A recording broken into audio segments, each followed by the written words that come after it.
Esta es la tarde en el continente americano. Cuando anochece en Europa y amanece en Asia, así cae la tarde en el continente americano y transcurre la noche y el amanecer en el resto del mundo. La tarde fin de semana.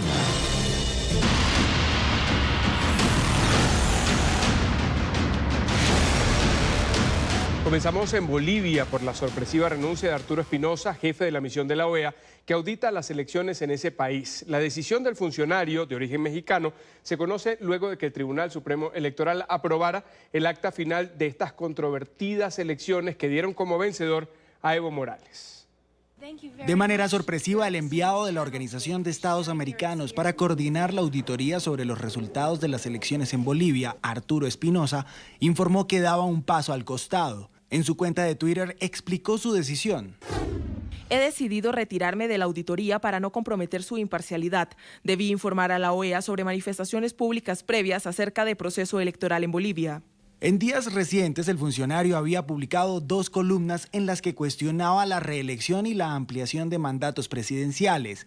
Además, había puesto en tela de juicio la transparencia del proceso electoral boliviano. A pesar de que la constitución de aquel país únicamente permite la reelección presidencial por 2 periodos consecutivos, pues parece que el afán de perpetuarse en el poder es el mismo.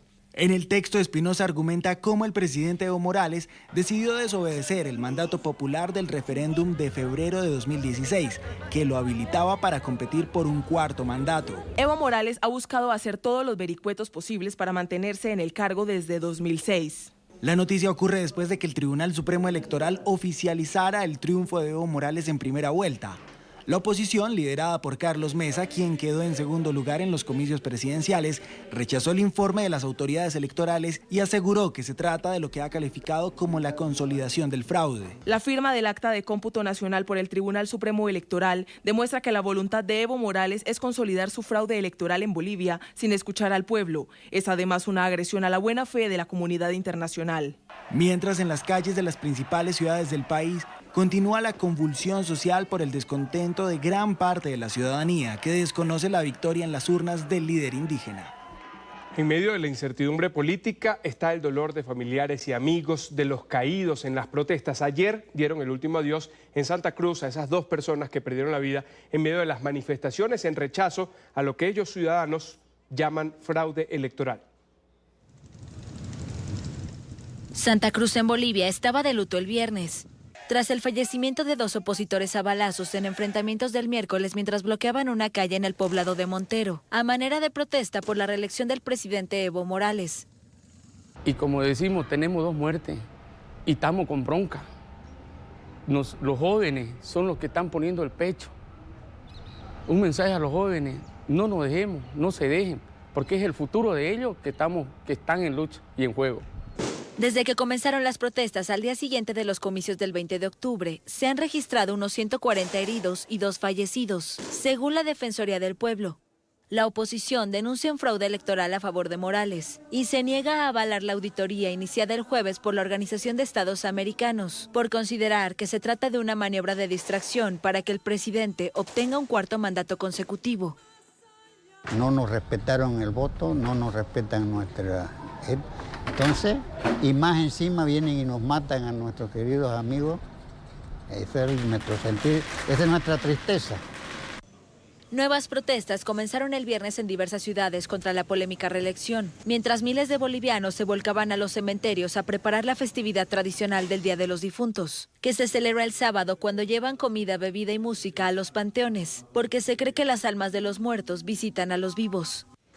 Para hablar de este tema nos acompaña Jimena Costa, es politóloga, profesora de la Universidad Mayor de San Andrés en Bolivia, diputada nacional por Unidad Democrática. Buenas tardes, diputada, bienvenida. Carlos Alberto, buenas tardes, gracias a ustedes por la comunicación. El gusto es nuestro. Yo quiero comenzar por lo último. ¿Afecta esta renuncia del jefe de la misión de la OEA lo que será el resultado de esa nueva veeduría, esa revisión de todos los votos a propósito de los cuestionamientos que ha habido alrededor del resultado? Yo creo que sí, porque el hecho de que el encargado, Espinosa Silis, hubiese manifestado su descontento tanto su rechazo a estos intentos reeleccionistas en alguna medida daba algunas garantías de objetividad. Hay una desconfianza enorme en la comisión de la OEA debido a una visita bastante inoportuna del secretario general Almagro hace unos meses, muy cercano al gobierno de Evo Morales, incluso visitó la zona del Chapare donde están los cocaleros de Evo Morales, de tal manera que ya la comisión estaba observada. El hecho de que además renuncie quien iba a ser el coordinador sí genera mayores susceptibilidades, pero Carlos Alberto, el problema de la auditoría está en otra parte y es mucho más complicado. De acuerdo a las normas vigentes, una vez que el Tribunal Supremo Electoral, que es la entidad rectora, obviamente, en un proceso electoral, presenta el informe final del cómputo general, el proceso precluye, es decir, que no puede revisarse ya los resultados. Entonces, al haber firmado el Ejecutivo un acuerdo con la OEA y al no ser el Ejecutivo quien tiene las atribuciones para tomar decisiones en materia electoral, el resultado de la auditoría se enfrenta con la normativa vigente, es decir, que no se puede revisar el proceso. Y el propio acuerdo firmado entre el gobierno, a través del canciller Pari, y el secretario general Almagro, señala con claridad que si bien el resultado de la auditoría es vinculante, se respeta obviamente la soberanía del país con sus normas. Entonces estamos en un escenario en el que, aun cuando la auditoría pudiese ratificar lo que ya dijo la Comisión de Observadores, que había irregularidades, aún así vemos muy difícil que el gobierno acepte que ese resultado se vaya a modificar, porque el órgano electoral ya ha concluido el proceso de cómputo y por tanto el proceso ya ha culminado de manera formal y legal, Carlos Alberto. Precisamente hacia allá iba. Se hace una auditoría que el mismo gobierno ha dicho que va a ser vinculante, pero 2 días después de que comienza el proceso, entonces el Tribunal Supremo Electoral dice este es el resultado definitivo. Que una institución del Estado diga es definitivo, ¿qué espacio le deja a estas 30 personas que están revisando, auditando esos votos a propósito de la petición que han hecho los factores de oposición de que se diga, se demuestre que no fue un proceso limpio? Exactamente, esa es la pregunta que se hace la mayoría de los ciudadanos, de decir, ¿qué sentido tiene la auditoría si el proceso ya lo ha cerrado el órgano electoral y el órgano ejecutivo no tiene competencias para decidir en materia electoral? Es precisamente ese el gran cuestionamiento, pero para entrar a un ámbito más general, Carlos Alberto, el resultado de la auditoría difícilmente, yo creo que prácticamente imposible que cambie la situación en las calles. Hay una sociedad volcada a las calles en bloqueos pacíficos, en marchas, en cacerolazos, en contra del gobierno de Evo Morales, incluso posturas radicales como la de los comités cívicos que piden la renuncia de Evo Morales, no solamente el tema de anulación de elecciones, porque el tema del fraude del domingo 20 de octubre es como la gotita que rebasó el vaso, ¿no? Es un proceso de acumulación de descontentos, de críticas frente a la corrupción, al abuso de poder, al autoritarismo y una serie de acciones gubernamentales que acaban convirtiendo al movimiento al socialismo en aquello que tanto criticaban del viejo sistema, ¿no? En un comportamiento absolutamente abusivo en el uso del poder. Entonces, es muy difícil creer que no importa cuál sea el resultado de la auditoría, la gente vaya a aceptar, primero, una segunda vuelta en la que participe Evo Morales. De ninguna manera la gente ya quiere aceptar que Evo Morales participe porque su candidatura es inconstitucional. Y cuando se habla de nuevas elecciones, viene el tema de que se requiere un nuevo tribunal electoral porque los miembros del actual tribunal no cuentan con ninguna confianza desde ningún ámbito, ¿no? De tal manera que estamos en una en un pozo muy oscuro y se ve difícilmente una salida institucional, por lo que cada vez se hace más necesaria una salida política, y eso tendría que pasar por la voluntad del oficialismo de encontrar una solución pacífica que pase por preservar la democracia, profesora, y no por reproducir el poder. Precisamente, usted dice una solución política que pase porque el mismo gobierno admita que no ha ido por el camino correcto, que ha burlado la voluntad popular por lo del referendo, que se ha postulado y se ha intentado perpetuar en el poder. Pero Evo Morales ha dicho una y otra vez, desde el lunes 21, que eso no va a ocurrir. Entonces, ¿cuál es el futuro? Ese es el drama que hoy vivimos, porque el futuro implica violencia. La sociedad no quiere más Evo Morales en el poder. Definitivamente la situación es muy compleja. Ustedes han recordado los 2 muertos que ha habido en Santa Cruz hace pocos días. Recientemente sale la noticia de que la policía habría encontrado como autora intelectual a una diputada electa del MAS y a su hermano. Entonces, imagínate tú lo que sucede en el departamento de Santa Cruz y en todo el país, porque no se trata ya solamente del fraude, se trata de que no se acepta la repostulación de Evo Morales, aún se anularon las elecciones, y sabemos que sin Evo Morales el movimiento al socialismo no tiene oportunidad alguna de ni siquiera constituirse en una fuerza significativa. Diputada Costa. Añado un problema, sí. Una última pregunta, porque se nos agota el tiempo, pero es que usted está hablando del futuro, y el futuro solamente nos pintaría que en el 2025 Evo Morales, como uno de los presidentes con mayor tiempo en el poder, de alguna u otra manera, legítima o no, 19 años frente al Ejecutivo. ¿Eso es lo que los bolivianos en general están esperando, lo que quieren? De ninguna manera la sociedad boliviana va a aceptar un 4º mandato de Evo Morales. Pero entonces, ¿qué van a hacer? Como te decía, no es solo el fraude, es decir, es un tema de acumulación de desgaste que ya la gran mayoría de la sociedad no acepta que Evo Morales se quede en el gobierno por su candidatura inconstitucional y otra serie de razones.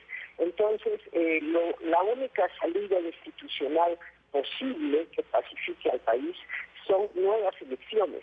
Entonces, el informe de la OEA, si no ratifica la percepción ciudadana con múltiples pruebas públicas de fraude, lo que va a hacer es ser un informe que no pacifique el país y que nadie lo tome como un criterio válido. Esa es la realidad actualmente, es una sociedad movilizada en contra de un gobierno que ha pisoteado su propia constitución, la constitución que ellos mismos promovieron. Quiero agradecerle a Jimena Costa, politóloga, profesora de la Universidad Mayor de San Andrés en Bolivia, diputada nacional por Unidad Democrática. Gracias por haber estado con nosotros aquí en la tarde. No, muchas gracias a ustedes, Carlos Alberto. Hasta la próxima. Para toda la región. Igualmente para usted. Vamos a seguir con más aquí en la tarde de NTN24, lo vamos a hacer en Colombia, específicamente en el departamento del Cauca, ubicado en el suroccidente del territorio, una región azotada por la violencia. En tan solo 2 días, 10 personas fueron asesinadas. Las Naciones Unidas han hecho un llamado, un pronunciamiento ante la gravedad de lo que sucede allí, lo que viven estas comunidades de la zona. Ha señalado la ONU que este año se han documentado 52 asesinatos en la región. La seguridad en el Cauca está rota. Los asesinatos, secuestros, amenazas y la disputa por el control territorial de los grupos armados se convirtieron en uno de los mayores desafíos para el Estado.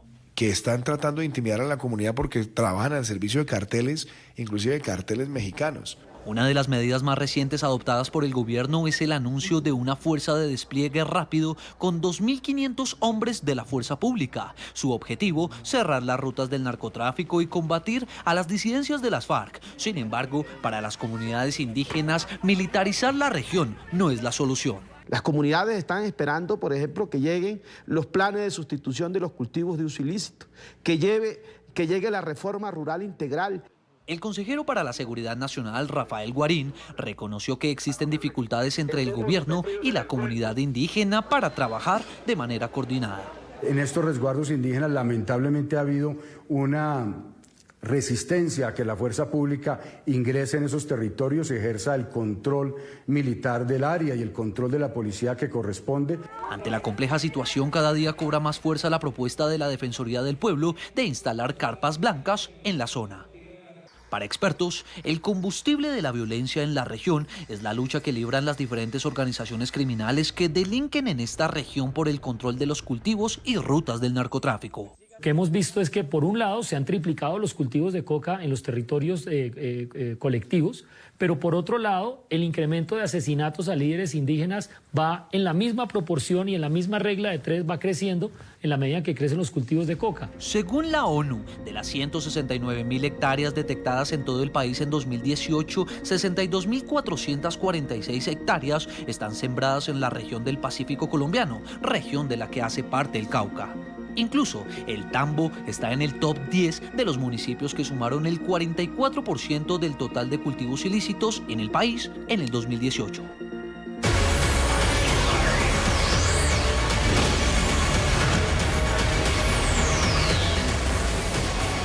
El gobierno de Chile afirmó que disminuyó la violencia en las protestas en contra del presidente Sebastián Piñera, aún con las cifras que ha presentado el Ejecutivo. El número de muertos en medio del estallido social continúa en aumento. La Subsecretaría del Interior se basó en los antecedentes entregados por los carabineros y por la Policía de Investigaciones. Estos últimos reportaron solo 7 incidentes graves durante la última jornada de protestas. Y en medio de esta coyuntura, en silencio, vestidas de negro, con flores en las manos y los brazos arriba, cientos de mujeres marcharon en territorio chileno. La movilización se dio bajo la consigna Mujeres de Luto. Su objetivo era hacer un homenaje a los heridos, a los desaparecidos y a quienes han perdido la vida durante los días de protestas en diferentes puntos del país. Vestidas de luto y en silencio, mujeres chilenas abrieron el viernes una nueva jornada de manifestaciones en Santiago, donde las protestas cumplen ya 2 semanas sin dar muestras de perder fuerza. Las manifestantes dijeron vestir de negro en honor a la veintena de personas que han muerto en las protestas, que además dejan unos 1.300 heridos según el Instituto Nacional de Derechos Humanos. Vestidas de negro porque estamos marchando por todos los muertos, por todos los que salieron a marchar y no volvieron, por todos los que el gobierno opresor haya silenciado y matado.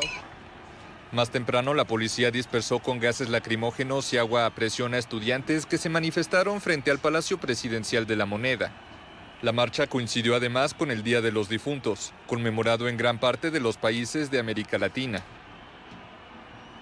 Respeto, porque son los fallecidos, son nuestros hijos, son nuestros hermanos, son nuestros padres, somos nosotros, son parte de nosotros. Las protestas en Chile comenzaron contra un alza de las tarifas de ferrocarril metropolitano, pero rápidamente se extendieron a un movimiento contra el gobierno y las políticas implementadas en el país. Piden una nueva constitución y reformas a los sistemas de pensiones, salud y educación, todos heredados de la dictadura de Augusto Pinochet. Debido a la crisis social, el presidente Sebastián Piñera canceló la organización del encuentro de líderes del Foro Económico APEC, así como la cumbre del clima de la ONU COP25, que ahora será en Madrid.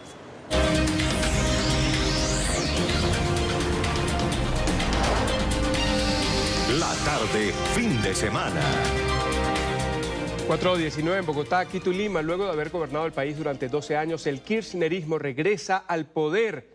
La izquierda gana estas elecciones en Argentina, pese a los procesos judiciales que Cristina Fernández se enfrenta por delitos relacionados con corrupción.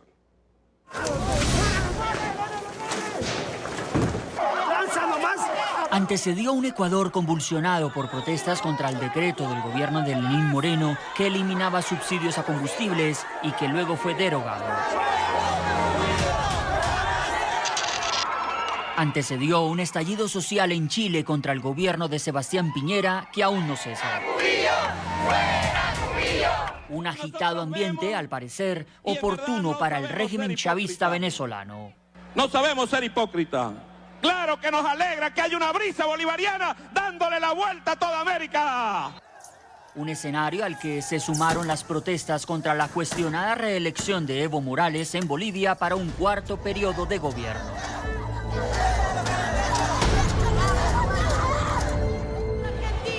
Ese alterado panorama latinoamericano es el que ve el regreso de Cristina Fernández de Kirchner a la Casa Rosada. Que por favor, hasta el 10 de diciembre, como yo lo hice hasta el 9 de diciembre que me tocó traspasar el poder, que por favor tome todas las medidas que deba tomar para aligerar la situación dramática que se están viviendo en las finanzas del país. Es su responsabilidad. Las 2 veces mandataria de los argentinos volverá a partir del 10 de diciembre de 2019, pero como vicepresidenta de la nación, aún estando inmersa en varios procesos judiciales por presunta corrupción. Ser la segunda al mando en fórmula con el presidente electo Alberto Fernández resultó para Cristina la estrategia perfecta para asegurar su retorno al poder tras 4 años del gobierno de Mauricio Macri, derrotado en su intento de reelegirse para un segundo periodo. Esto es por Argentina. Una transición ordenada que lleve tranquilidad a todos los argentinos, porque acá lo único importante es el futuro y el bienestar de los argentinos.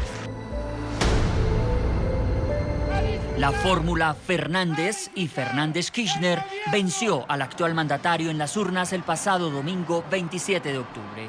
Vamos a volver a construir el país que soñaron nuestros mayores, nuestros mejores héroes, nuestros mejores hombres, nuestras mejores mujeres. Vamos a hacerlo porque nos lo merecemos.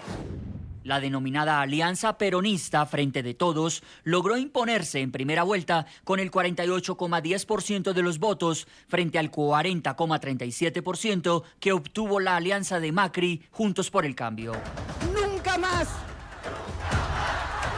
En la nueva era de Cristina, no solo ella tendrá en sus manos el segundo cargo más importante del gobierno nacional en Argentina, sino que ocupará la silla de presidenta del Senado como lo establece la Constitución. Está con nosotros Nicolás Márquez, analista político, abogado y escritor. Señor Márquez, buena tarde. Gracias por estar con nosotros. Bienvenido. ¿Me escucha, Nicolás? Sí, sí, ¿qué tal? Buenas tardes. Muchísimas gracias por estar con nosotros. Entendemos los problemas de conexión, pero avanzamos en un punto por el que iniciaba la nota que acabamos de ver.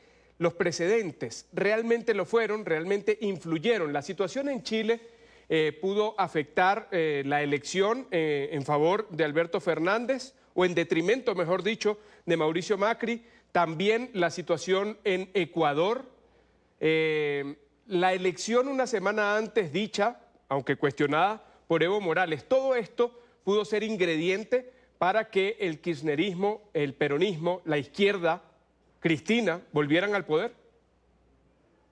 No, en absoluto. El argentino, digamos, quizás por su tradición tan europeizante y por su lejanía geográfica con el resto de América Latina, realmente no está muy al tanto de los avatares y de las noticias del exterior.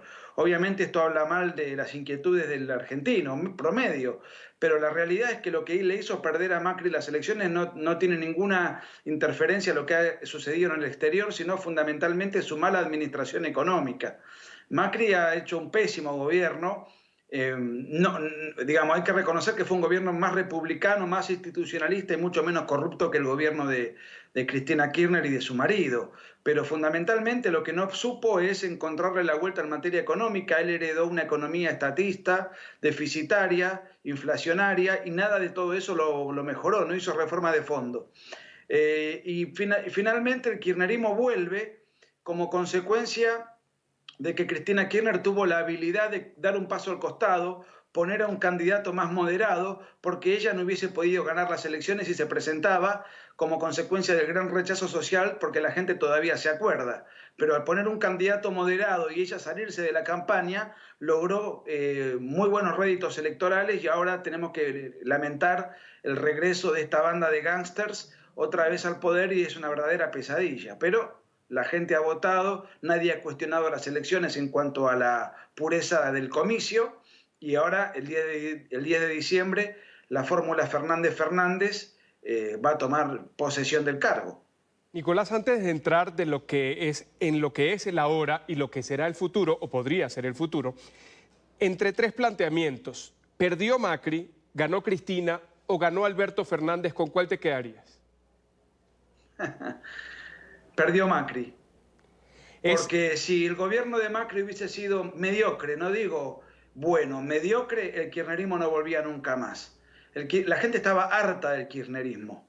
La gente no quería saber más nada con esta pandilla que gobernó durante casi 12 años y fracción, atropelló las instituciones, asesinaron fiscales, persiguieron a la prensa. Fue una verdadera tragedia el kirchnerismo para la Argentina, en un contexto económico muy favorable porque los commodities, el petróleo, la soja, tenía precios realmente extraordinariamente positivos para la Argentina. Y esto le permitió al kirchnerismo financiar un populismo bastante bien organizado, un populismo con un clientelismo político muy bien organizado. Ahora, pierden las elecciones, se van y Macri no sabe aprovechar esta situación que realmente se le abrió, no solamente porque pudo ganar, sino que ganó en las principales provincias del país. Macri perdió una oportunidad histórica y ahora esa oportunidad que perdió se vio reflejada en los votos. Yo quería que te decantaras por una de ellas a propósito de que al principio del programa lo veíamos con el caso boliviano, del que probablemente tú también puedas hablar, pero es el caudillo latinoamericano. ¿Esta vez hay un caudillo latinoamericano con falda y nombre de mujer? Perdón, no escuché la última palabra. ¿Hay un caudillo latinoamericano con falda y nombre de mujer? ¿Lo dice por Cristina Kirchner? Exactamente. Mire, Alberto Fernández es un político con muy pocos escrúpulos, pero es un político de raza con mucha personalidad. Yo no me lo imagino a él siendo un títere. Ahora, un títere de Cristina, digo. Ahora bien, Cristina Fernández se encargó de rodearlo de ministros, de gobernadores, de diputados y de senadores propios. Entonces hay que ver tres cosas. ¿Cómo hace Alberto Fernández para salir del cerco que le impuso Cristina Kirchner? Segundo, en la Cámara de Diputados y en la Cámara de Senadores el macrismo anduvo muy bien en ese sentido. Entonces lo que es la coalición que se va, la coalición de Mauricio Macri, tiene la misma cantidad de diputados y de senadores que el kirchnerismo. O sea que tampoco el kirchnerismo goza de mayoría suficiente como para imponer leyes. Y el tercer obstáculo que tiene Alberto Fernández es la gran crisis económica que tiene la Argentina, que, digamos, tiene un contexto muy adverso que no tiene ninguna comparación con el contexto favorable que tuvo el kirchnerismo cuando gobernó los 12 años anteriores. Ahora, Alberto Fernández no es un personaje endeble, tiene mucha personalidad, no tiene escrúpulos, es un traidor contumaz. Él va a tratar por todos los medios de darle a su gestión presidencial un matiz propio, un matiz autónomo, una personalidad auténtica. Él no va a tratar de ser un personaje dependiente. Ahora la pregunta es, ¿lo va a poder lograr? Eso estará por verse. Porque las internas que tiene la coalición que va a asumir ahora el 10 de diciembre, el kirchnerismo maquillado con Alberto Fernández, ya está teniendo sus problemas internos en este momento, antes de asumir. ¿Y crees que esos problemas internos puedan llegar a una implosión real del kirchnerismo-peronismo? No, mire, todo va a depender del rumbo económico, de cómo la gente acepte la nueva gestión, hacia dónde va a ir Alberto Fernández encaminado. Hasta ahora lo que sabemos es muy poco, porque él está tratando de recostarse en ciertos bloques progresistas, ahora se fue a México, pero también esto tiene que ver como una consecuencia de que Bolsonaro salió a maldecir al nuevo gobierno electo de Argentina y salió a anunciar que él no va a ir a la asunción del 10 de diciembre. Entonces Argentina, al cortar vínculos con Brasil, Alberto Fernández tiene que salir a recoger aliados por otro lado. Yo no puedo decir que va a implosionar porque el peronismo es una fuerza movimentista que incurre permanentemente en metamorfosis múltiples. Por ejemplo, en la década del 90 el peronismo gobernó la Argentina bajo una administración de derecha que era capitaneada por Carlos Menem. Durante el nuevo milenio, la administración fue de Néstor Kirchner y Cristina Kirchner en el marco de un gobierno que se orientó dentro de la órbita bolivariana del chavismo. Ahora viene una nueva etapa. ¿Hacia dónde va a ir Alberto Fernández? Está acorralado por izquierdistas. Él se va a recostar sobre el chavismo, va a tratar de ir más hacia el centro. Él, su historia es más bien de un personaje de centro, sin escrúpulos.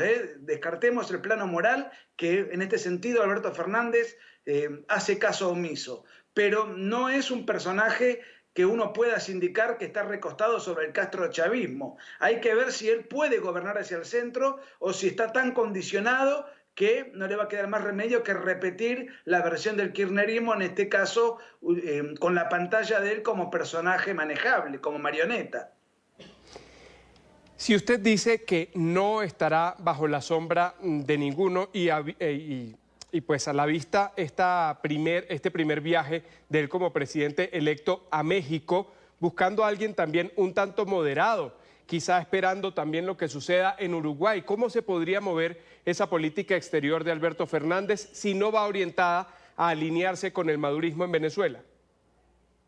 Yo no creo que se alinee con el madurismo, pero no lo descarto tampoco, porque si hay que ver primero qué apoyo va a recibir él del Fondo Monetario Internacional, porque Argentina ha hecho un acuerdo y no lo cumplió. Hay que reprogramar la deuda externa que el macrismo adquirió para gastar simplemente desembolsos corrientes. Hay que ver primero ¿cómo se va a llevar con el Fondo Monetario Internacional? ¿Cómo se va a llevar con el presidente de los Estados Unidos? ¿Cómo se va a llevar con Bolsonaro? Digamos, por citar a los grandes gigantes con los cuales Argentina obligatoriamente tiene que tratar. Entonces, ¿se va a incorporar al mundo o se va a aislar del mundo como hicieron las gestiones del kirchnerismo durante 12 años en donde Argentina tenía trato con los países de la órbita bolivariana y con Irán? Yo creo que Alberto Fernández es bastante más inteligente que esto y va a tratar de insertarse en el mundo. Por ahora está haciendo lo que puede. Es un presidente electo, condicionado por el kirchnerismo, ninguneado por el bolsonarismo,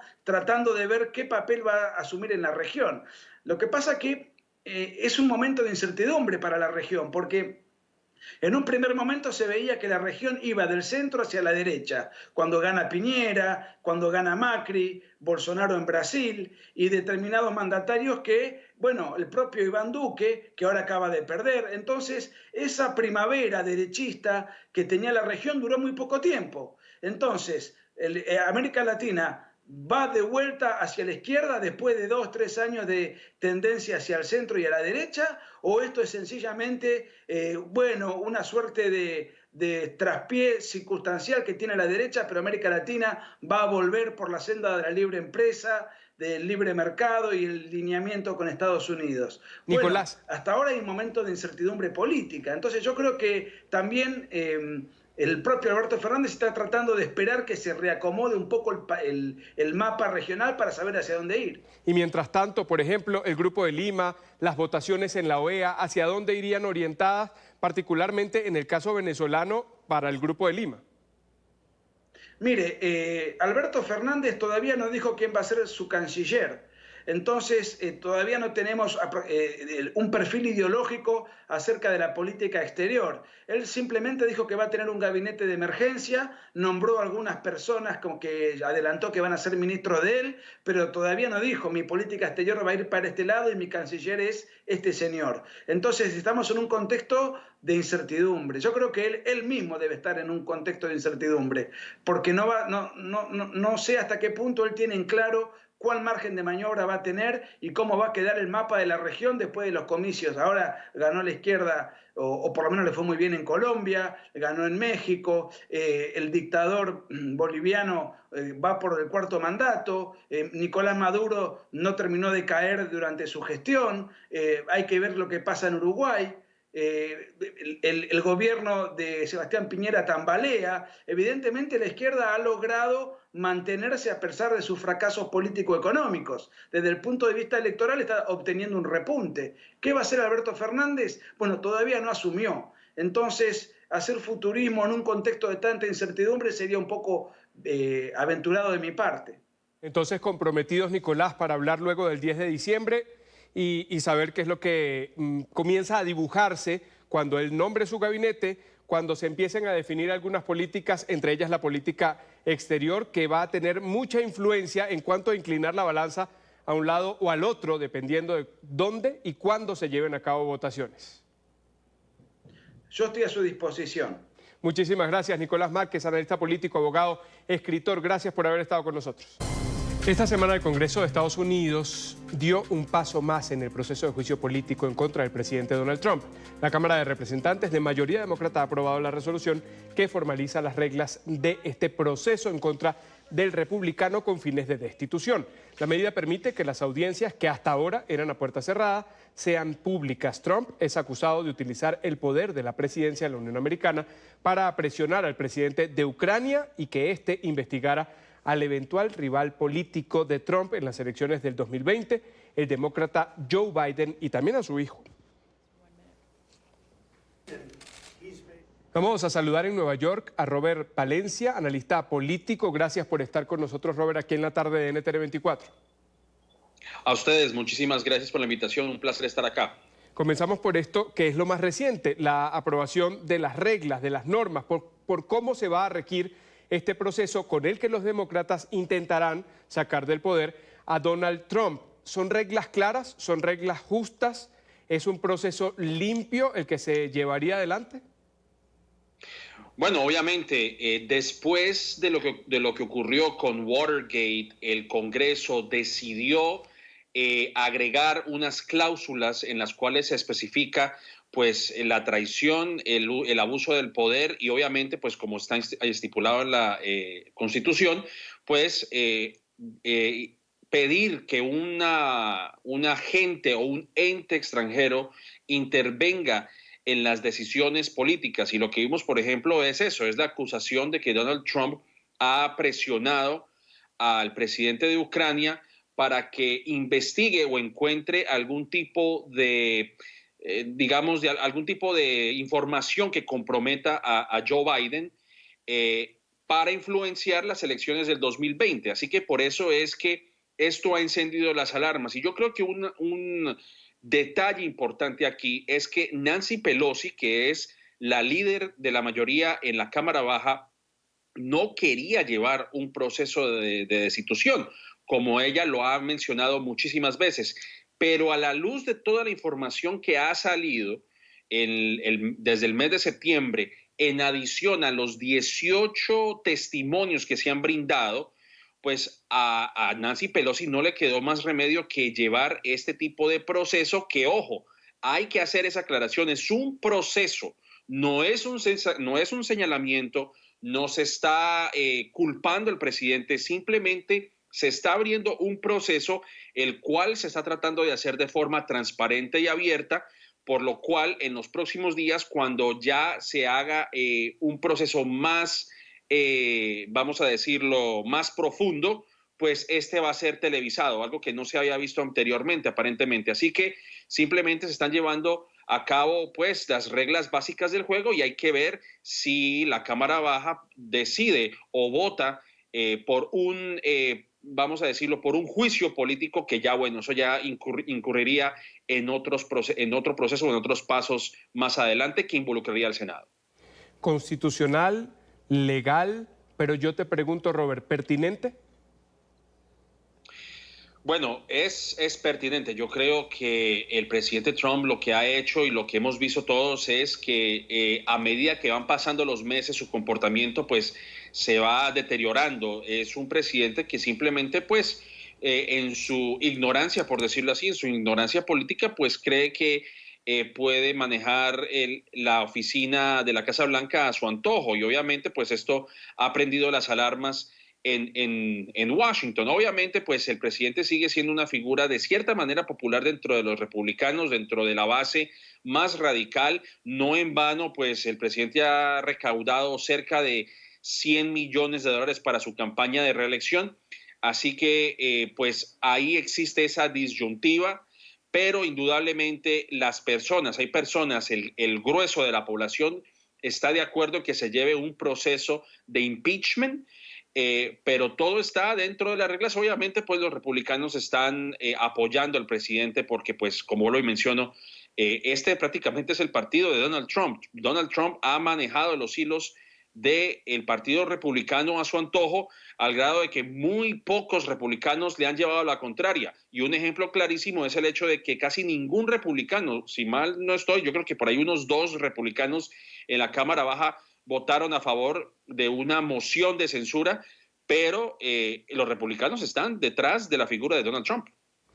Pero no es solo a los republicanos, no es solo a los estadounidenses. Usted decía, Donald Trump cree que puede manejar la Casa Blanca como maneja sus negocios, pero es que realmente lo ha hecho, ¿o no? De cierta manera lo ha hecho. Hay una, sin entrar mucho en detalles, hay una figura que se llama, no sé cómo se diga en español, de hecho lo tengo que confesar, en inglés se llama emolument, es decir, el emolument en inglés significa que un presidente en ejercicio no puede tener negocios personales, no puede incurrir en enriquecerse o digamos manejar algún tipo de negocio fuera de su responsabilidad, que es la de ser presidente. Y lo que hemos visto es que de cierta manera Donald Trump está involucrado en los negocios. Veamos, por ejemplo, el hecho de que él estaba tratando de impulsar una reunión de los 7 países más industrializados del mundo en el Doral, en su resort en el Doral. El hecho de que tenía negocios en algunos otros países, por ejemplo en Panamá, en donde pues el resort o el hotel que tenía en Panamá lo tuvo que sacar. El hecho de que ahora está tratando de vender el hotel de Trump, de la organización Trump en Washington, D.C. Sus hijos, que son también parte de la Casa Blanca, pues siguen llevando a cabo sus negocios de cualquier manera. Obviamente que eso incurre mucho en la manera en la que pues esta es una presidencia totalmente inusual. A comparación de lo que vimos, por ejemplo, con Jimmy Carter, que tuvo que vender su cosecha de maní en aquel entonces, porque obviamente esto ya generaba un conflicto de interés con la oficina más importante del mundo, prácticamente, que es la de ser presidente de Estados Unidos. Así que obviamente, pues son muchas las razones por las cuales el presidente sigue infringiendo los estamentos, la forma en la que este país, pues, lleva a cabo sus leyes, y eso también lo hemos visto, por ejemplo, en el hecho de separar a los hijos de los inmigrantes que son detenidos en la frontera. Es decir, podríamos enumerar muchas de las cosas que él pues simplemente ha violado, hablando pues en el término legal. Y todo ocurre a puertas de una campaña electoral. Robert, muchísimas gracias. Robert Valencia, analista político, por haber estado con nosotros aquí en la tarde de NTN 24. A ustedes, muchas gracias. Vamos a cambiar de tema, a hablar de la fe, tradición y cultura, así como se celebra en México el Día de los Muertos. En México, la conmemoración a los fieles difuntos da paso a una tradicional celebración llena de color, cultura y simbolismo. Muestran la fe, el amor y la esperanza de las personas frente a la muerte de algún ser querido. Esta tradición mexicana, reconocida por la UNESCO como Patrimonio Cultural e Inmaterial de la Humanidad, se celebra los días 1 y 2 de noviembre. El primero es el Día de los Santos, que corresponde a todos los niños muertos, y el 2 a los fieles difuntos, que son los adultos. Estas fiestas empiezan con un desfile, donde se hace alusión a algunos personajes emblemáticos, como Frida Kahlo y la Catrina. Las comparsas bailan al son de la música y los divertidos disfraces se hacen presente. Siempre todos tenemos como el temor por la muerte, y que en México sea esto una parte de una celebración, de un rito, de color, porque en todas las partes del mundo es algo oscuro, negro, de temor, de llanto, pero que acá estén con tanta alegría y tanta festividad es algo maravilloso. El elemento más representativo de esta festividad son los altares, con sus ofrendas llenas de alegorías y significados. Generalmente los colores morado, rosa y naranja son los más utilizados, ya que simbolizan la unión de la vida y la muerte. Asimismo, deben estar las fotografías y objetos personales de los difuntos. También se colocan las bebidas y comidas, que era del agrado de los fallecidos. Velas blancas y las flores de cempasúchil adornan las ofrendas y son símbolo del amor que guía las almas al altar. Con alegría ponemos todo esto así, ¿no? La ofrenda, los colores, las flores, los cantos, porque estamos alegres de que ese es nuestro fin. El contenido y forma de estos altares son diferentes y depende de cada región donde se celebre. Algunos lo hacen en su casa, en la calle o en los panteones. No, pues yo creo que cualquier mexicano en cualquier parte del mundo ha de celebrar el Día de Muertos, ¿no? Y aparte los mexicanos pues nos reímos de la muerte porque celebramos la vida. Para hablar de este tema, de esta combinación de fe, de tradición, de cultura, de religión incluso, vamos a saludar a Israel Espinosa Ramírez, etnohistoriador, profesor además de la Escuela Nacional de Antropología en México. Bienvenido a NTN 24. Hola Carlos, ¿qué tal? Muchas gracias por la invitación. No, gracias a usted por atendernos. Esta es una de las festividades más emblemáticas de México, reconocida en toda América Latina. Hablemos a nuestra audiencia de cómo, cuándo, por qué nace esta tradición. Bueno, la tradición del Día de Muertos es una fiesta que se encontró con la llegada de los españoles. Es una fusión de ambas tradiciones, tanto indígena como española, que se da por los pueblos indígenas en su calendario agrícola. Acaba en estas fechas y entonces empieza el tiempo de secas, y eso hace concordancia con la fiesta católica de Todos los Santos. Entonces, en la época colonial, en la época del virreinato, es cuando comienza esta tradición. En realidad no tenemos una fecha precisa de cuándo comienza, pero a partir del siglo XVII tenemos muy claro que se empieza a hacer esta fiesta. Y por supuesto se festeja en todo el país, y no solo en México, sino en otros países como en Guatemala. También se hacen fiestas, pero justo es la época virreinal cuando se comienza esta fiesta como una fusión de ambas tradiciones. Ahora vamos a hablar de esas actividades que se realizan alrededor de esta celebración del Día de los Muertos. Bueno, depende de la región y depende de los estados o del estado en el que uno se encuentre, pero generalmente las fiestas empiezan a partir del 31 de octubre y 1 y 2 de noviembre. Generalmente las actividades comienzan desde la recolección de flores, la puesta de los altares en las casas, la preparación de comida específica que se hace dependiendo de la región, ya sea mole o tamales o caldo. Se hace comida específica para los niños que se festejan el 1 de noviembre, y luego comida para los adultos que se hacen el 2 de noviembre. Entonces, depende de la región en la que uno se encuentra, se hacen distintas actividades, pero generalmente son las mismas en términos, digamos, profundos, que son la elaboración de comida, la preparación de altares, que es el altar donde se encuentran los muertos y los santos, junto con algunos otros elementos como animales o plantas, y en algunas regiones también hay bailes, dependiendo de la región en la que esté, pero generalmente son esos. ¿Qué es lo más representativo? Hemos visto, esta tradición ha dado origen a libros, ha inspirado a personas a escribir, también algunas películas, pero ¿qué es lo más representativo para un mexicano a propósito de estas fiestas? Pues yo creo que lo más representativo es el no olvido, es decir, el recordar a los ancestros, a los antepasados, a la familia. Eso está en todo, está presente en cada una de las regiones, eso es lo que no cambia. Y tal vez eso es lo más importante, ¿no? Es el cómo recordamos a nuestros muertos. Y en ese sentido, lo que se hace también tiene que ver con ellos, ya sea la bebida, la comida, los bailes, la música que se ofrenda hacia ellos es lo que más importa, digamos, de la fiesta. ¿Y cómo se preparan los mexicanos cuando llegan a estas fiestas? ¿Cómo la viven? ¿Cómo es ese transcurrir? Bueno, la vivencia siempre es festiva, es una fiesta, no es solemne.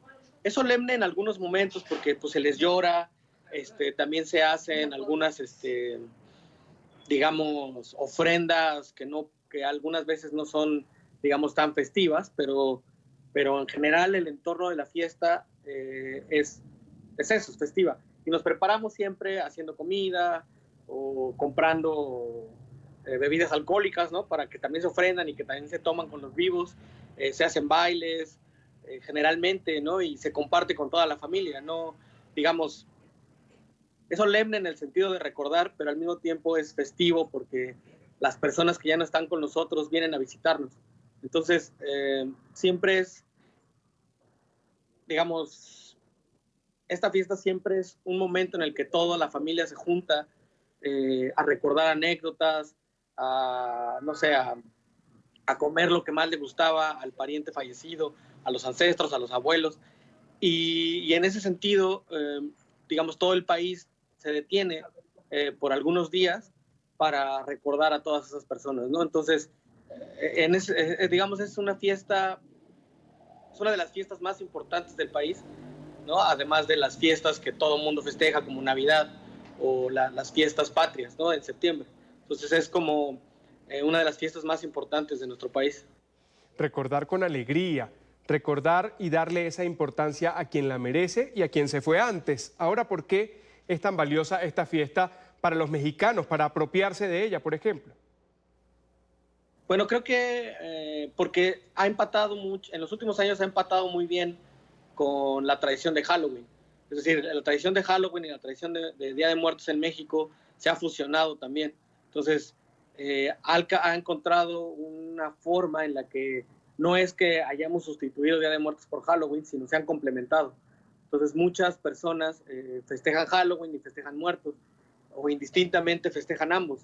Entonces, creo que la tradición anglosajona del Halloween ha encajado muy bien con nuestra propia tradición de muertos. Entonces, eso le ha dado un realce, digamos, importante, además de que se ha actualizado con muchas otras fiestas. Cuando vino la película de James Bond a la Ciudad de México y se hizo este desfile para que se pudiera filmar, justo lo empataron con la fiesta de muertos, y ahora este desfile se ha vuelto una tradición importante en la ciudad, que no es que trata de sustituir a la fiesta, sino que más bien la fiesta la adoptó y le dio un sentido nuevo. Entonces creo que la fiesta de muertos, como muchas tradiciones indígenas en nuestro país, más que ser sustituidas, han sido reactivadas o reavivadas al incorporar nuevas fiestas, ¿no? Al actualizarse. Entonces creo que la fiesta de muertos es tan plástica, es tan abierta, que ha permitido que el Halloween, más que sustituir la fiesta de muertos, se integre a ella.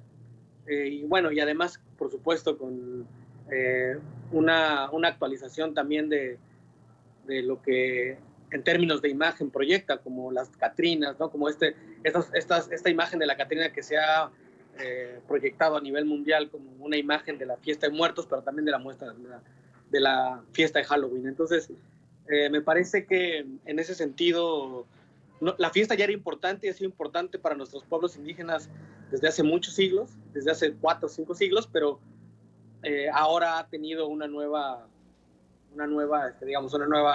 fama, ¿no?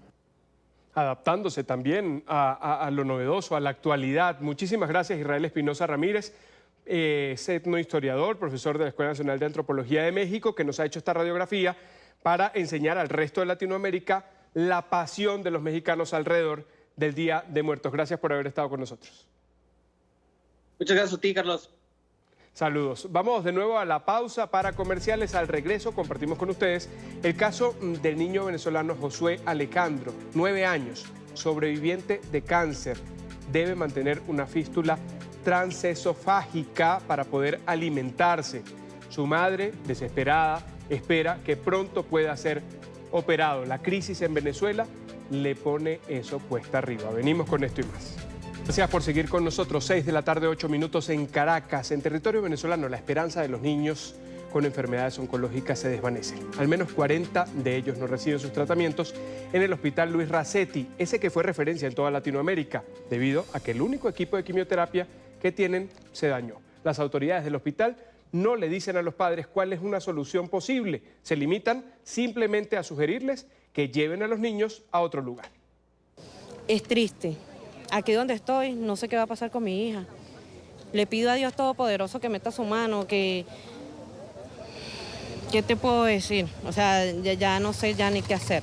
Georgia Ley es la madre de Yorbelis, una pequeña que es paciente oncológico del Hospital Luis Racetti en la ciudad de Caracas. Apenas cumplió 5 años el sábado y este lunes se enteró que no podrá recibir su quimioterapia porque la máquina se dañó. Tiene miedo de que la condición de su hija siga empeorando. Tiene metástasis en sus pulmones y necesita con urgencia el tratamiento. ¿Cómo se le explica a un niño? ¿Cómo se le ve la cara a un niño sabiendo que su vida está en riesgo? Al menos 40 niños se han visto afectados por la paralización de este servicio. Otra de ellas es Yurmeli, tiene 12 años y desde hace 11 pelea con un cáncer. Perdió la vista y lo único que quiere es no morir por la falta de tratamiento. Bueno, yo quiero estudiar y quiero ser alguien en la vida. Así no vea, pero yo quiero ser alguien para defenderme yo sola. Yurmeli es oriunda del occidente del país, el estado Trujillo. Vino con su abuela a Caracas hace 3 meses porque en su región no había especialistas que la atendieran. En Caracas se repite la situación. Una operación que debería ser gratuita le cuesta 28 millones de bolívares, unos $1.300, porque en los hospitales no tienen cómo realizarla. Que amerita un cirujano plástico y acá en el oncológico no lo hay y tampoco está funcionando el quirófano. Tiene muchos años no estar funcionando. Otra madre que viajó desde lejos para buscar una cura es Carla. Vino con su pequeño desde el estado Bolívar. Al llegar, se enteró de la paralización del servicio. Su hijo ya perdió un ojo y no puede esperar mucho más. Tengo un nudo aquí en la garganta porque imagínense, yo no tengo aquí dónde quedarme. A veces tengo que pagar, ¿de dónde saco? ¿Cómo hago? Las madres están desesperadas, no piden dinero, no quieren algo banal, sino salvar la vida de sus hijos. De solo pensar en la posibilidad de que mueran, aseguran estar aterradas. De verdad, no quiero ni pensarlo. Eso nos atemora mucho a todas. Los padres de estos infantes han asegurado que continuarán en la calle. No dejarán de protestar hasta que haya una solución, hasta que sea reparada la máquina o se les brinde el tratamiento necesario. Señalan que cada tiempo que pasan sin este tratamiento, sus hijos están más cerca de la muerte. Desde Caracas, Venezuela, para NTN 24, Luis Alejandro Laya. Casos, listas que se van convirtiendo en números, en registros, pero que tienen cara, que tienen historias. Esta semana conocimos el drama que vive Orfanelli Pineda, una madre venezolana. Su hijo se llama Josué Alejandro, es sobreviviente del cáncer. Debe mantener una fístula transesofágica hasta que sea operado. Esto mientras le suministra los pocos alimentos que consigue a través de una cánula. Lo llevan directamente al esófago.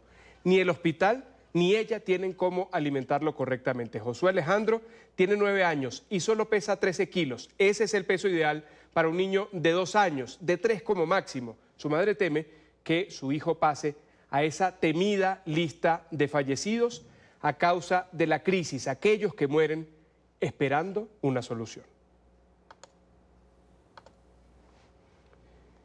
Y es precisamente Orfanelli Pineda, madre de Josué Alejandro, nuestra invitada aquí en la tarde de NT24 a esta hora. Gracias por estar con nosotros. Yo estoy agradecida de verdad al señor Carlos, a toda la gente que me ve por la situación que estoy pasando con mi hijo. Señora Orfanelli, exactamente qué fue lo que le diagnosticaron a Josué Alejandro, qué es lo que le dijeron los médicos que tiene. Mi hijo cuando cumplió 3 años le detectaron una leucemia, una LMA en remisión, una leucemia aguda. Hizo su protocolo de quimio, todo iba muy bien. Cuando ya tenía 2 meses en revisión, hizo una infección, que era una neumonía, cayó en terapia 2 meses, y que era neumonía, era una tuberculosis. A raíz de la tuberculosis, el niño duró 2 meses hospitalizado. De tanto desentubarse y entubarse, el niño hizo una fístula traqueoesofálica. El niño tiene 5 años que se alimenta con una manguera. El niño no puede comer nada sólido por la boca porque se le va para los pulmones. De hecho, ha hecho más de 15 neumonías, tuvo TBC, tiene una neumopatía crónica, ya él sufre de los pulmones. Es doloroso escuchar toda esa lista de los padecimientos que usted nos menciona. Y yo le pregunto, ¿por qué entonces no lo han operado? ¿Qué le dicen los médicos? ¿Qué va a pasar? ¿Quién le responde? Los doctores dicen que es una operación de alto riesgo, pero que sí se puede operar. De hecho, yo tuve 1 año completo en el algodonal hospitalizada, pero como él tenía un traqueotomo, hacía muchas infecciones. Y una doctora hace 2 años me dijo que el niño no estaba para operación, que me lo llevara para el JM, que él era un paciente del JM, porque en el hospital de niños no hay cirujanos de tórax, no me lo pueden operar, y de ahí del JM me lo habían referido para el algodonal. Bueno, cuando la doctora me dijo así, yo le di comida al niño porque él me llora, él quiere arepa, él quiere comer, él sabe lo que es comer. Y ese muchacho llora todo el día, quiere su comida por la boca. Y la hematóloga me dijo que eso no era calidad de vida para Josué, que si Josué va a vivir 4 años, 5 años, que sea comiendo, porque ya él tiene daño pulmonar, ya sus pulmoncitos están dañados.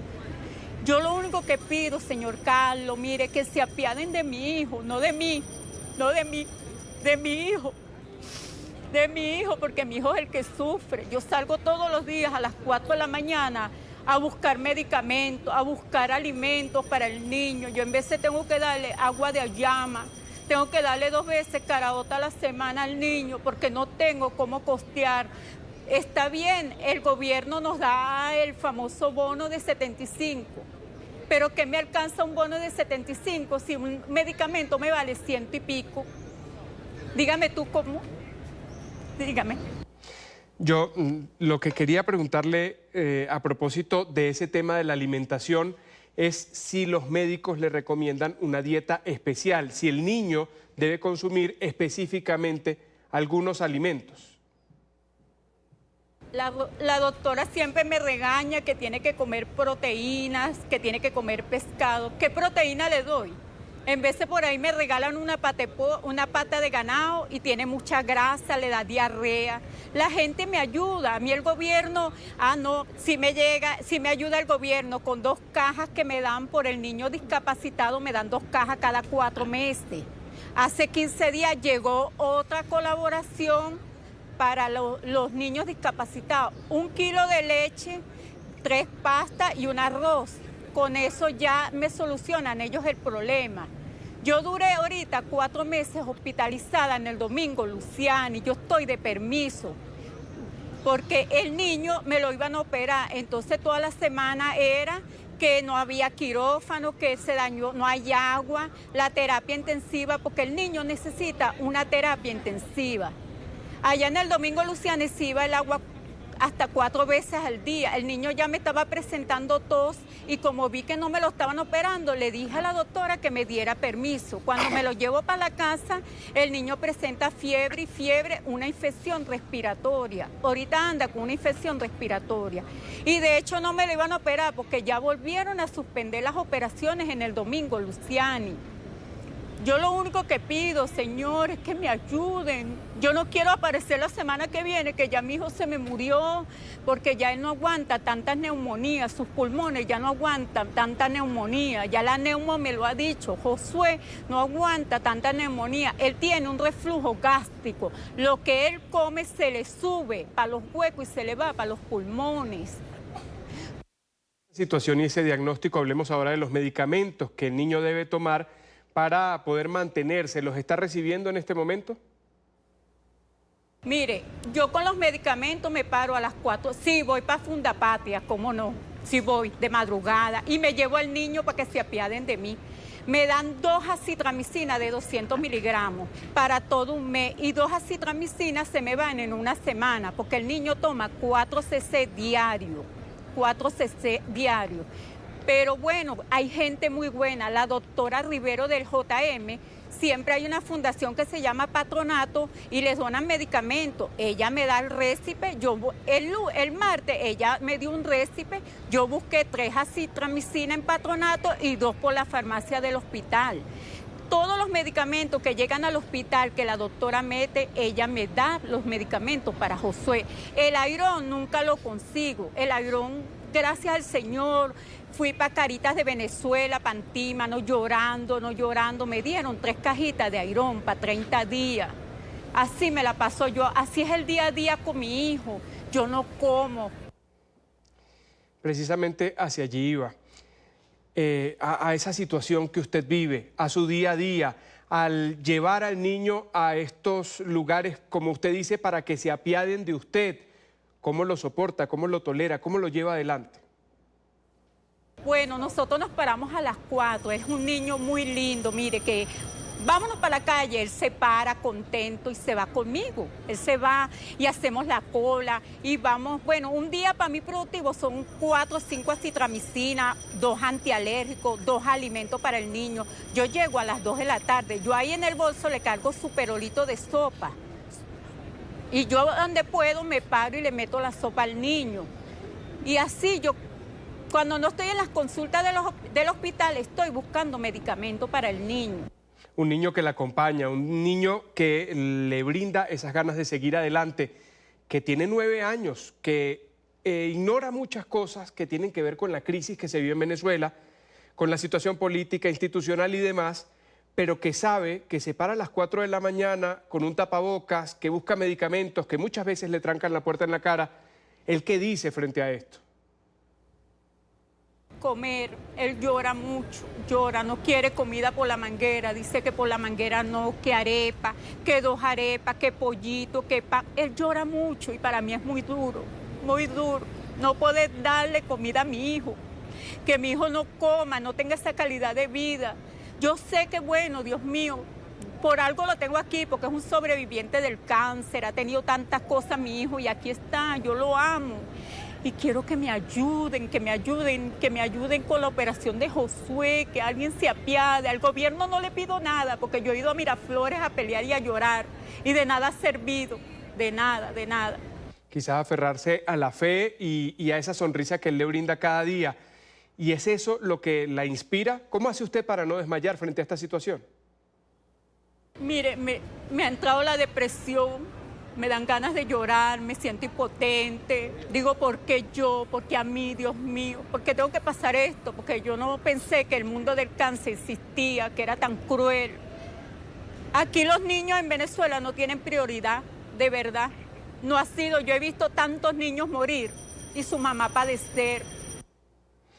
Es muy triste esa situación. ¿Qué es lo que necesita Josué en este momento? Hablemos ya para que muchos podamos entender y saber si podemos ayudar. Bueno, yo lo que quiero decir es que nos están matando a los niños en Venezuela. La realidad es muy cruda. Esta es la realidad de Venezuela, esta. Salí yo a las 4 de la mañana, 5 de la mañana a buscar medicamento para mi hijo, un poquito de alimento, de no darle agua de auyama, de buscar, yo en veces no como por darle a mi hijo, porque lo amo, porque quiero que viva un poquito más, que sea feliz. Estas navidades no las quiero como todos los años, acostándome temprano porque no le puedo dar comida a mi hijo. Yo aquí ando sin comer, pero ya yo estoy acostumbrada, no me importa. Yo estoy adaptada a salir, a guerrear con mi muchacho, vaya para los teques, vaya para donde me mande. La Fundación de Niños con Cáncer, mire, esa es una fundación maravillosa. Los exámenes, todo me ayudan, gracias al Señor. De verdad, la Fundación San Luis, la doctora Rivero del JM. Ella vio a Josué desde los 3 añitos, ella dice que es su hijo y ella lo ayuda. Todos los medicamentos que ella me pueda dar, ella me da. Muchos ángeles que se encuentran en el camino, sin duda. Ahora le pregunto, si alguna persona, alguna institución ve esta entrevista y quiere colaborar, ¿cómo puede comunicarse con usted? ¿Cuál es la vía? Más 58-04-24-194-9523. Muchas gracias. Yo lo que quiero es que me ayuden con la operación de Josué. Yo no quiero más nada.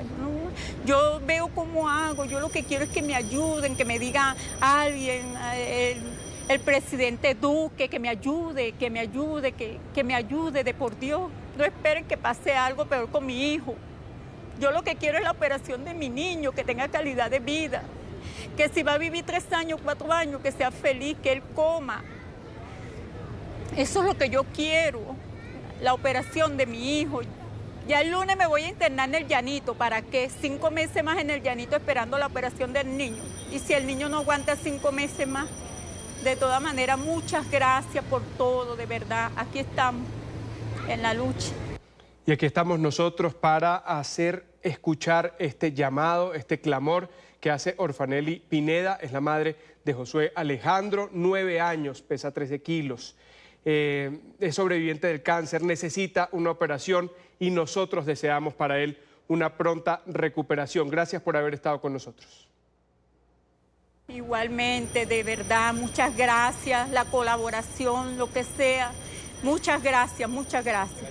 No hay que agradecer, es nuestra labor. Y seguimos hablando de esa crisis que tiene muchas aristas, que se ve en los rostros de los pacientes, pero también de los médicos, de las enfermeras, que paralizan sus funciones, muy a su pesar. Lo hacen en varios estados del país, en 20 de los 23.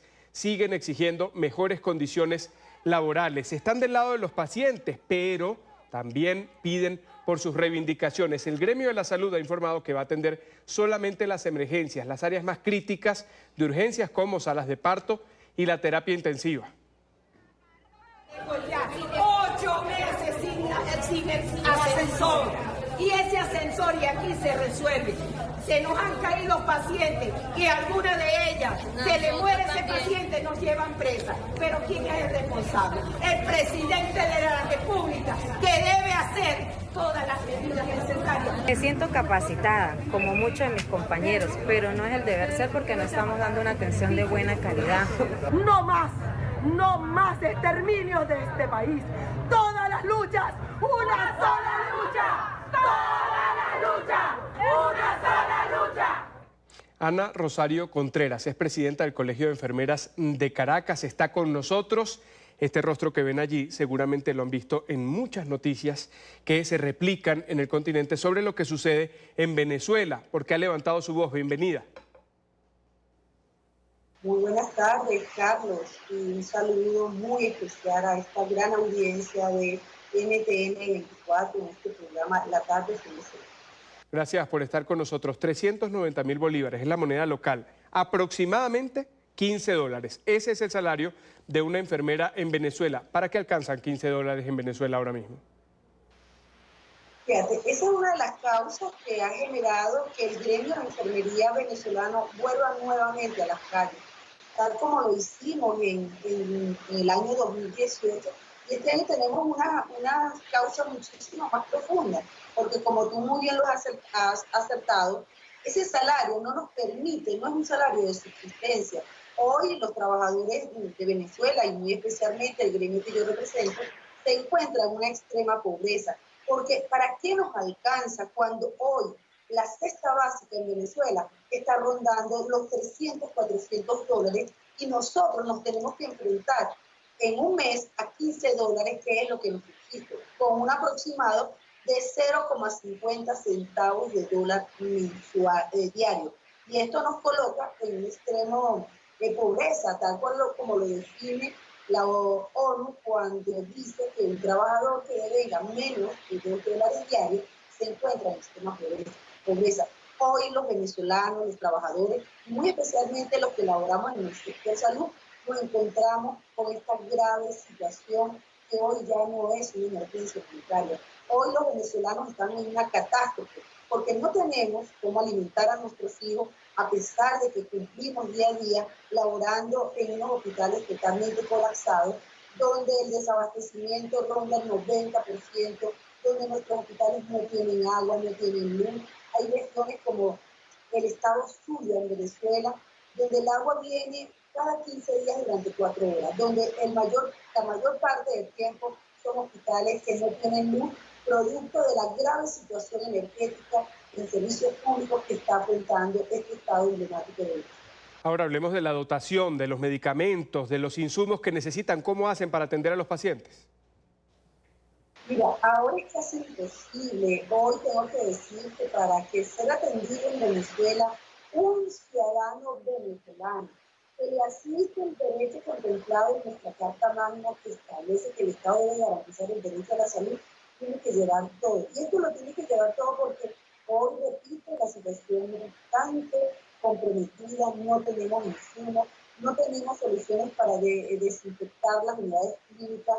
Hoy lo que eran enfermedades erradicadas como la tuberculosis vuelve a posicionarse, por supuesto. Esta es una enfermedad que está asociada a la desnutrición y hoy la gran mayoría de los trabajadores venezolanos nos encontramos con graves problemas nutricionales, ya que como ustedes bien informé, no tenemos un salario que nos permita la subsistencia. Esto es lo que ha mantenido y va a mantener en pie de lucha al gremio de enfermería, un gremio emblemático, un gremio años que hemos demostrado que hemos salido a la calle, no solamente a defender nuestro salario, eso quiero que me escuchen, seguimos defendiendo también el derecho que le asiste al pueblo venezolano a disponer de servicios médicos de calidad, donde podamos darle asistencia oportuna, donde haya insumos para nosotros ejercer nuestras prácticas profesionales, cosa que en este momento no existe y esto pues ha generado que ya empezó la movilización del sector salud.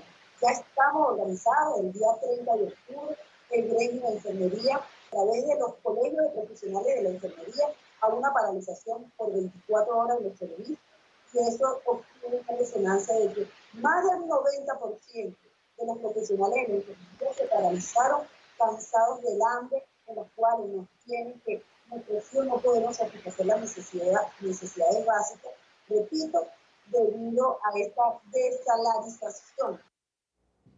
Y ustedes siguen en ese paro, y hablando de eso, ¿han evaluado la posibilidad de ir a una huelga indefinida? En este momento, los presidentes de los colegios de profesionales de la enfermería de Venezuela, quienes hemos asumido esta responsabilidad nacional, estamos analizando, ya dimos un primer paso. En este momento tengo que decir que en Venezuela también está el valiente magisterio venezolano, escuchando por la misma razón, por las escuelas colapsadas, no tienen salario, y estamos en este momento en una articulación, porque repito, el problema de los salarios no es exclusivo de las enfermeras, primero de todo el sector salud y es de todos los sectores laborales. No descartamos, y esto lo quiero decir con mucha responsabilidad, que en las próximas horas, en los próximos días podamos convocar a un paro nacional indefinido hasta tanto el gobierno que hoy dice presidir el señor Nicolás Maduro resuelva este problema, porque la solución a este problema debe ser inmediata. El hambre, la desnutrición, la enfermedad que azota a los hogares venezolanos no tienen plazo de espera. Nosotros hoy sentimos que esta realidad social en la cual hay un divorcio total absoluto del Ejecutivo Nacional de Nicolás Maduro nos mantiene pues en una situación de alerta, donde los venezolanos unidos vamos a lograr que se den estos cambios tan necesarios en este hermoso país venezolano. Esa es la causa, pero ¿han recibido alguna respuesta del régimen? El señor Nicolás Maduro, cada vez que el personal, los trabajadores salimos a la calle, él se limita a dar unos aumentos que este año ha sido muy, pero demasiado grosera la manera como se ha hecho. Primero, que no se ha dado a través de una cadena nacional, un anuncio por parte de quien dice ser presidente. El último aumento que dio, donde elevó el salario base de un profesional de enfermería a 240.000 bolívares, algo totalmente insuficiente, se hizo a través de unas redes sociales de un funcionario de lo que llaman aquí en Venezuela Asamblea Nacional Constituyente. Esto, en vez de generar la alegría típica de un trabajador que ve que se aumenta su poder de compra, su poder adquisitivo, generó un fuerte rechazo a este salario, que lo único que logró fue acelerar el espiral inflacionario que hoy azota a nuestro país. Ana Rosario Contreras, presidenta del Colegio de Enfermeras de Caracas, gracias por habernos acompañado aquí en la tarde de NTN 24. Bueno, agradecido con Carlos, con esta gentil audiencia, con el pueblo colombiano, por esta oportunidad y por la solidaridad que siempre han demostrado con nosotros. Somos hermanos, y somos descendientes y somos libertados por la misma persona, Simón Bolívar. Desde Venezuela, decirles que no nos vamos a seguir en la lucha. Gracias por seguir con nosotros. 6:49 en Caracas. ¿Por qué todavía cuesta tanto hablar de sexo? ¿Por qué una persona que escucha esa palabra enseguida voltea y dice, ¿de qué me van a hablar? Más allá de la cantidad de años que hayan pasado, el siglo en el que estemos siempre parece ser un tabú. Muchas veces por miedo, por prejuicios. Todo esto hace que una persona se forme un concepto particular de lo que representa el sexo. Preguntas que, por supuesto, puede responder un profesional. Pero ahora, ¿qué pasa cuando se une esta profesión y se envía un mensaje claro, directo, además divertido? El resultado, lo ven allí en pantalla, es Hola Sexóloga, periodista de profesión, sexóloga por pasión.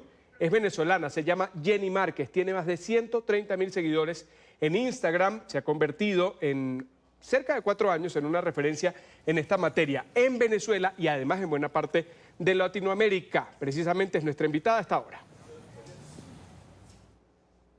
Jenny, bienvenida, sexóloga venezolana, periodista de profesión, compañera.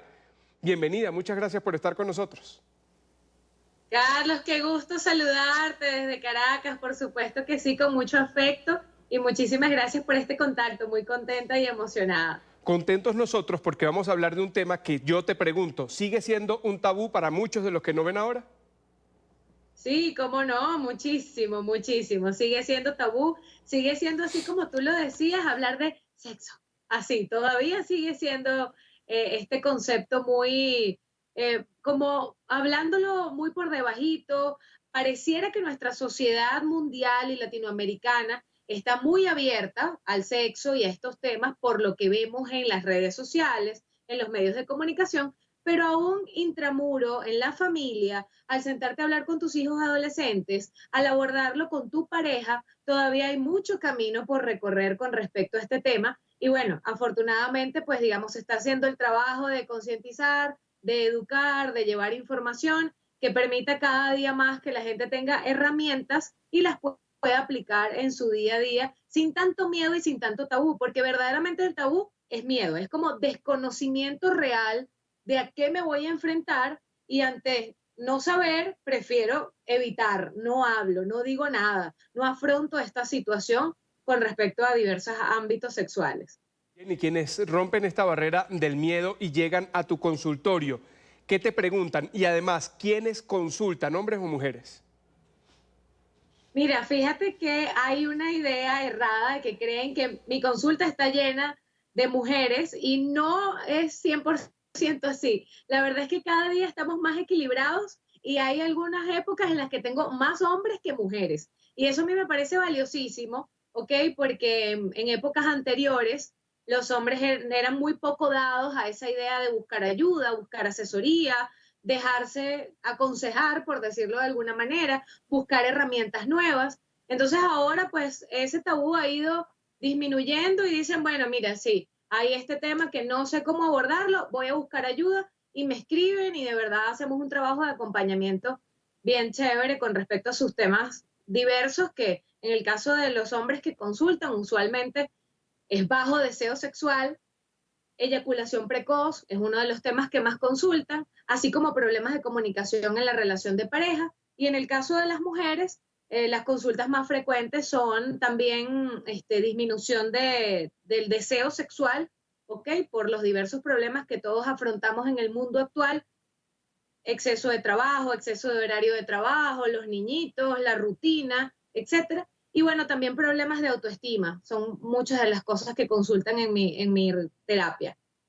Esa es la consulta dentro de una oficina, en el diván, digamos, si es que aplica para este caso, no lo sé, pero ¿cómo se traslada eso a las tablas de un teatro, a un salón, pero con muchísima gente que no va a consultar, sino como quien no quiere la cosa llega? Vamos a ver qué dice la sexóloga sobre este tema y a ver si toca ese que me está afectando a mí. Justamente por ahí va la cosa. A ver, cuando yo estudié la maestría, esto es una maestría en orientación en sexología, luego la complementé con mi doctorado en orientación de la conducta humana. Y bueno, digamos que con el basamento científico que te da el estudiar, el tener todos los conocimientos, empecé este proceso de, bueno, las redes sociales, información, las consultas privadas, online, presencial, etcétera. Las redes que tú puedes montar mucho contenido en mi página web, pero había un público importante que no consume medios de comunicación porque está trabajando todo el día y de repente no te puede ver en un programa o trabaja incluso los fines de semana o que no sabe manejar las redes sociales y no le presta mucha atención. Y yo decía, bueno, ¿cómo hago para llegarle a ese público? Porque mi fin último siempre es educar, la educación sexual, traducir todos esos conceptos médicos, profesionales, terapéuticos, llevárselos muy ligeros y muy digeridos a todo público y que cualquiera que pueda ver mis contenidos lo entienda y lo pueda aplicar en su relación o que por lo menos diga, oye, esto me cuesta, necesito ayuda.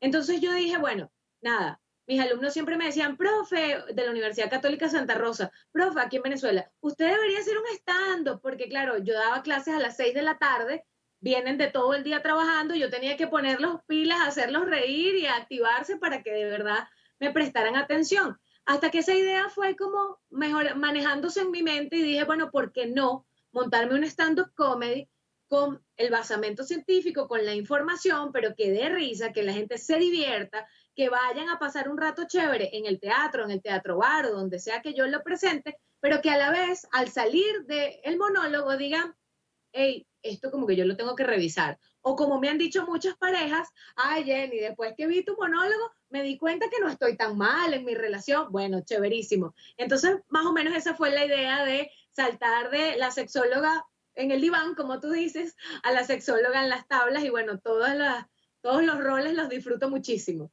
Con ese aporte en Venezuela lo has llevado a varias partes en Latinoamérica y próximamente vas a Colombia. Háblanos de eso. Oye, sí, estoy súper contenta y emocionada. Además, Bogotá es una de mis ciudades favoritas como persona en el mundo mundial de los países que he visitado, y es la primera vez que tengo la oportunidad de llevar mi monólogo a Bogotá. Vengo de presentarme 4 funciones en Panamá, una función en Santiago de Chile. Esta semana, el jueves, estuve en Maracay, Estado Aragua, en Venezuela. Así que bueno, la semana que viene, el 7 de noviembre, voy a estar en Bogotá, en la Casa en el Aire, a las 7 de la noche. Voy a estar allí con otro compañero comediante venezolano, Davis Correa. Vamos a estar en conjunto llevándoles, bueno, él su parte, yo la mía del monólogo, que mi monólogo se llama Hola Sexóloga 2.0, Sexo, Humor y Placer a más no poder. Entonces, como venimos conversando, a través de la risa, a través de la comedia, una cantidad de temas, son como 40, 50 temas, uno tras otro, de toda esa cotidianidad que vivimos como solteros, en la pareja, cuando somos padres y tenemos que hablar de sexualidad con nuestros hijos, las infidelidades, cómo salir de la rutina, qué cosas aplicar, sexo creativo, juguetes sexuales, lencería, todo desde el punto de vista muy educativo, pero con comedia, obviamente, allí bien el toque picantoso de la comedia, pero para que pasen una noche chévere conmigo el próximo jueves, este jueves 7 de noviembre, allá en Bogotá, y me acompañen a aprender y disfrutar. Muchísimas gracias, Jenny. 7 de noviembre en Bogotá, la Casa en el Aire, en la zona T, la zona rosa de Bogotá, la capital de Colombia. Hola Sexóloga en Instagram, allí pueden conseguir todas las coordenadas para las entradas. También Chévere Magazine ha estado haciendo la publicidad para que puedan saber dónde exactamente la consiguen. Gracias, Jenny, y éxito en esta extensión de tu monólogo a Latinoamérica. Gracias, Carlos, por este espacio. Un gustazo ser entrevistada por ti. Sin duda alguna, mi admiración, mi respeto a todos ustedes. Muchísimas gracias y los espero a ustedes también allá, y a todos los que nos están sintonizando. Y así se nos fueron estas 2 horas. Llegamos al final. Muchísimas gracias por su atención y compañía. Recuerden seguirnos en redes sociales. Van a aparecer ahí en pantalla. Gracias por haber estado con nosotros. Mañana nos encontramos a la misma hora. Hasta entonces.